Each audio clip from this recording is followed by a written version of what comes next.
Joining us now, Seth Carpenter, Global Chief Economist at Morgan Stanley. Steve Liesman is also here. Steve, welcome, Seth. Good to have you on. Let me just I said immediately, wow, we got good reasons and bad reasons to cut rates. There's a lot to get through here, Joe, and I think we're still seeing maybe some distortions from tariffs and some of the changes going on from the Trump administration. So just to get to the income number, which Rick correctly rhetorically raised his eyebrows at, I want to read you a line from the statement here. The decrease in current dollar personal income in May reflected decreases in government social benefits, and that it's something to do with a decline from the Social Security Fairness Act, or payments from that.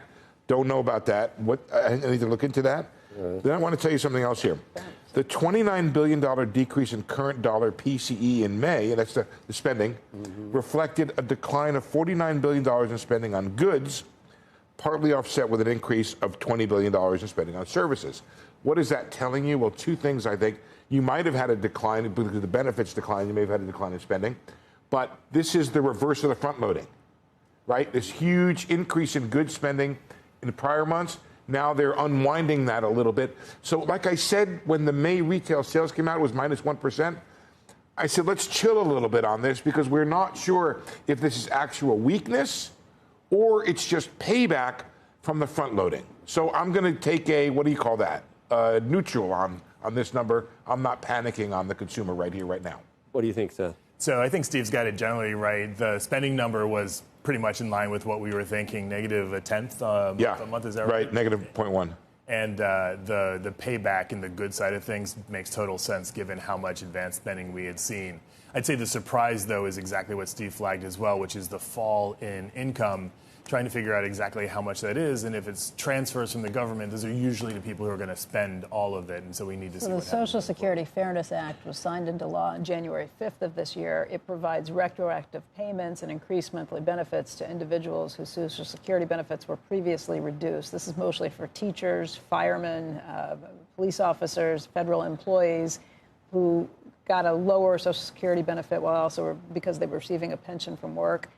It kicked in, most of them went in by March of 2025.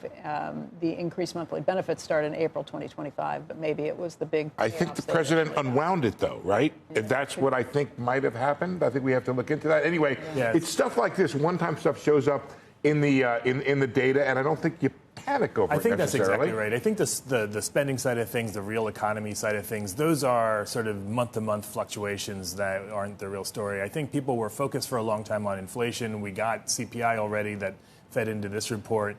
And our main takeaway, though, is most of what's going on with inflation for this print, for the last CPI print, is mostly a pre-tariff story. We still think there's plenty to come in terms of inflation from tariffs. If we look at the record, if we look at the data and what happened before, it takes 3, sometimes 4, and even 5 months for inflation to react to the tariffs. And so I think for everyone who breathed a sigh of relief, that was premature, saying, "Oh, we're past the worst of it." I think we haven't seen. But Waller says to look through it, Seth. That there's this idea that hey, it's just a one-time increase in the price level. It's not. Yeah, no, I mean, I think... It's not like a second derivative. So our baseline view is that the inflationary effect will be temporary. I think Waller's... Transitory? That's what Goulsby used the word yesterday. He did, I know. I think there should be the official Federal Reserve thesaurus to come up with synonyms that aren't literally the word. That don't say transitory. But I think the key thing for Waller's perspective, and I think the theoretical underpinnings, is that you have to believe that inflation expectations and inflation psychology is well anchored. We've just lived through a few years of higher than normal inflation, and I'm not sure consumers, businesses are just going to go back to business as normal if we see another pickup. And that caution is what I think the Fed is trying to express, at least Jay Powell.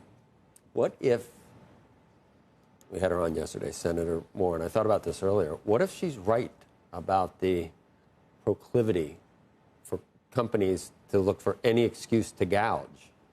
They might gouge the hell out of these tariffs.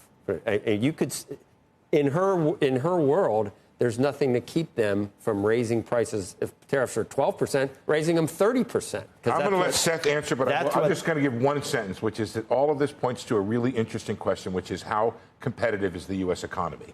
right? You can't gouge if your competitor can undercut Now you're you. arguing there hasn't been gouging. I've never really, that's the profit maximization. Well, your maximization. people do. My people don't. People do. I'm about profit maximization, and you gouge if you can gouge, and you don't gouge if you can't. That's what I know. And suddenly, after 40 years of no gouging. Yeah, but look at the president has complained about gouging. I know. And you were on Biden when he said two words. And we're that going to were control negative. drug prices. So let's let our guests. So pricing power is clearly critical, and I think there's a lot of open questions. It's one of the things that we try to talk to our equity analysts about. But if we look at 2018, 2019, when we had sort of a big increase in tariffs before, you did see examples where goods that didn't have tariffs had their prices go up because, in some sense, businesses were able to. Exactly. But the example that she used, and I still remember it, was washing machines went up, dryers also went up, but they're sold together. And the companies tried to keep the blended price increase lower, so they raised them on both to make that now. You can see it, but it wasn't I'm going to gouge on this and gouge on that. It was that they do what they can to try to But I think the preserve bottom line margins. here that's really important is it's very hard to predict exactly how much of an increase in prices we're going to see and how persistent those price increases are going to be. Are we going to see service sector businesses raise their prices because consumer goods prices went up? We don't know. And I think this is exactly where Jay Powell's caution comes in. But then Joe, I think of it a little differently. Then you got $60 oil, and you wonder whether all bets are off on all that You all stuff. think of it like big companies. I have a different take on this. I think about a small business owner who's, let's say he's taken home or she's taken home $100,000.